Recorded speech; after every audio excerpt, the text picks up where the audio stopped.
business of tourism, it's the economy of tourism as well, obviously. But yes, there's a bit of fun to have. Had an incredible opening evening last night as well. Everyone coming out enjoying some fine dining. A lot of the delegates enjoying some fine dining. Today, of course, is going to be where they start getting down to business itself as well. I'm not alone. Standing on the beach with me here at the Valley of the Waves, Blacky Komani, TBCSA Chairman. Chairman, good to have you on eNCA. Clearly, we're both dressed appropriately for the Valley of Waves. Indeed. We're going to be jumping into the water later. Well, I'm right behind you. Blacky's going to be doing. I'm not sure I'm going to. It's going to be cold. Can we talk conference for a moment? Yes. So it's the second time we've been here. Yes. Last year, a huge success, but I get the sense, Chairman, and tell me if you agree, last year was post-COVID. It was very much recovery for the tourism sector. Are we still in recovery mode, or are we now into growth mode? How would you sum up this year's conference? I think this year we are looking forward to growth. We've moved away from the recovery. And in fact, one of my instructions to the delegates today is that we don't talk about COVID. We talk about future. I think we've reached the critical mass where we now, from here, we can grow forward as a sector. And you've seen some phenomenal growth in some parts of our source markets. So when you now look back at how it's shaped out the last couple of months, because we've seen a couple of issues within the tourism sector. One of those is the Pilanesberg National Airport, that one having been burned down. Maybe you can talk to me about that. We've lost a couple of local, domestic, low-cost airlines as well. How much of an impact are you feeling as a tourism sector on that? Internationals, yes, we've still got the big airlines. Locally, though, we've lost them. How big an issue has that been? It is a factor, but sometimes, tourism, one thing I know about tourism is that it's a supply and demand. Where there's demand, the airlines will come back, and when there's demand, there's going to be growth. So yes, short term, it might have an impact, but in the longer term, which is what we need to look at, we need to look at South Africa in the much longer term than short term. There will always be short term effects in the tourism industry, but looking forward, I think I'm quite optimistic about the future. So let's talk short-term and long-term then. Yes, there are problems and we can unpack those, but short-term objectives, and talk to me long-term objectives. What's your short-term? Are we talking 1 to 3 years? You tell me the timeline. And what do you want to achieve in that? And then what's long-term for the council? The short-term objective for us is to get to the 2019 figures, which we, when we do our projections, we're at 85% there, with the US market and the African market leading the growth. That's the short term for us. The longer term for us is to exceed the 2019 figures, because as a country we need exponential growth, and we also need our contribution to the GDP to increase materially.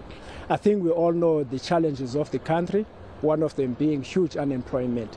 And we do believe that as a sector in the longer term, we will be able to contribute significantly to the GDP of the country, and also thereby creating jobs that are sorely needed in this country.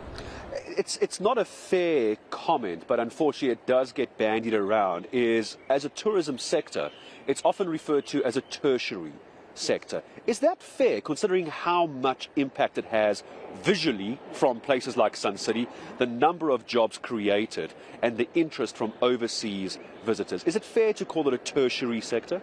That's part of the debate for the conference. We do believe that as industry people that tourism is a sector, a full sector.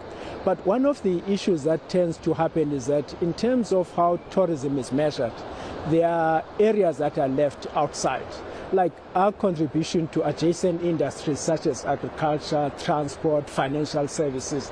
Those are not sometimes factored in. And another big part of it is the informal tourism. People who are making money outside when they base themselves outside the Kruger, outside all other attractions. You find that those are not factored in the calculations. But we are fortunate today that we have representatives from Stats SA, and so we'll unpack that question. And our goal in the long run is for tourism to be recognized as an industry. It's an industry that needs to be recognized, not just moving away from a tertiary sector as well. One of the other big concerns, and I'm curious to get your thoughts, we're here at Sun City. Blackouts, not that big an issue. They've got massive solar panels. They've got the biggest generators I've ever seen. So inside Sun City, it doesn't seem to be a problem. but it must be a concern for the sector, for the blackouts, because small to medium-sized hospitality locations are going to struggle with that. They don't have the money to keep generators going. How damaging has blackouts been? It has had an impact, but I think as South Africans we're always creative. I know for a fact that the National Department of Tourism has created a fund, which is called, I think it's called the Green Economy, to help SMMEs that are struggling with the blackouts. Because it's a fact, we need to deal with it, but we've got to be creative to say this could be an opportunity for the industry to move away from ESCOM and come up with this energy-saving mechanism to make sure that we contribute to the green economy, which is going to be future in any event. Green tourism is actually very big overseas. Yes. If you take a look at some the European, Asian countries, yes. Bali, I know, a lot of their hotels, yes. They're trying to move away from any kind of fossil fuel usage. They're going green tourism. Could that practically work here, though? Do you think it can work in South Africa? I think, one thing we know, we have beautiful weather. Mm-hmm. I mean, some other countries, 6 months of the year, they're in the dark with cloud. Look at the weather today. So I think as a country, this load shedding might be something that will accelerate our move to green, to energy-saving economy. Another term that's being thrown around a lot, and now within the tourism sector as well, is the public-private partnerships. So what does that actually look like in your world? Where are you as TBCSA and where is government in a case like this? In my opening speech last year, I mentioned the fact that the trust gap between us and the government was big. Why was that? It was because we're not finding each other. But I can assure you now, with the minister that we have, Minister Delil, we've come very close to each other. We have structured engagements, because you must recall that tourism relies heavily on policy issues, like e-visas, like the public transport. We need to work together. So in this conference, to show that we're getting closer to each other, Minister Patricia Delil is here to talk about the broader vision of tourism and how we deal with these policy obstacles. Minister Aaron Motsoaledi is coming here. He is going to deal with issues of e-visas, the e-gates, to make sure that when our visitors arrive here, when someone wants to come to South Africa, we're not making it difficult for them to come here. So yes, public-private sector collaboration is critical for our success as an industry. And that's why we started this leadership conference. We felt that we need to have a conversation around policy issues that are affecting our growth. If you could, you don't have to give me the exact numbers, Blacky, just off the top of your head, let's talk ratios. What is the focus, do you think, in South Africa? Is it local tourism? Or is it international tourists? The international tourists are always great. They bring dollars, they bring euros, but where is your focus for the next couple of years? The focus is on both. I mean, one of the things that we learned from COVID, the one thing that saved our industry is domestic tourism. But South Africans do travel, but in most cases they were traveling abroad. But through COVID, we found that people are traveling within South Africa. So that view has changed since COVID. So I'll say now, yes, international tourism is critical because of the foreign earnings that it brings, but the bedrock of our tourism is domestic tourism. Yes, there's going to be a huge focus on ensuring that domestic tourism is supported, and also looking at international tourism. If we can maintain our market share internationally and at the same time increase our domestic travel, we will be one of the most successful destinations and will achieve our numbers for... As I start saying goodbye to you, give me a sense, how do you measure a success out of a conference like this? Last year we spoke about it, it was the recovery. And that was easy to measure because we were, as an industry, coming off a very low base. And that was a good story, but it was a low base to recover from.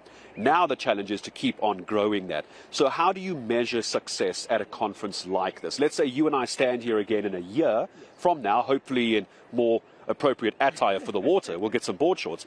What does success look like to you at this conference a year from now? I think for me, success looks like a much closer collaboration between government and private sector, and also that the decisions that are taken here, the objectives that we set from this conference, in 12 months' time, we'll be able to come back and say, in issues of growth, this is where we are, that we can have measurables. You know, otherwise it just becomes a talk show. And as I'm going to leave this as a last question, I cannot not ask you, Blacky, about Sun City. I mean, this is a pretty good venue. I think there's enough space here to hold all the delegates. How key is this location, knowing, and I was speaking to Brett Hoppy, the MG, last night, he was calling this a node for tourism. Yes, there's Sun City, but this is a node for the entire area. I would argue even the province. It's a fair statement. Indeed. I mean, before that, there was nothing here. And this is what tourism is capable of doing.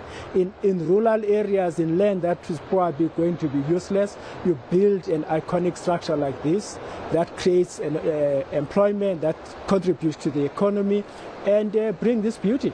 So I know, Brett, whenever we hear you bring, he gives us the best weather. No, he does. Yeah. Has been very well hosted. He's even put the waves on for us.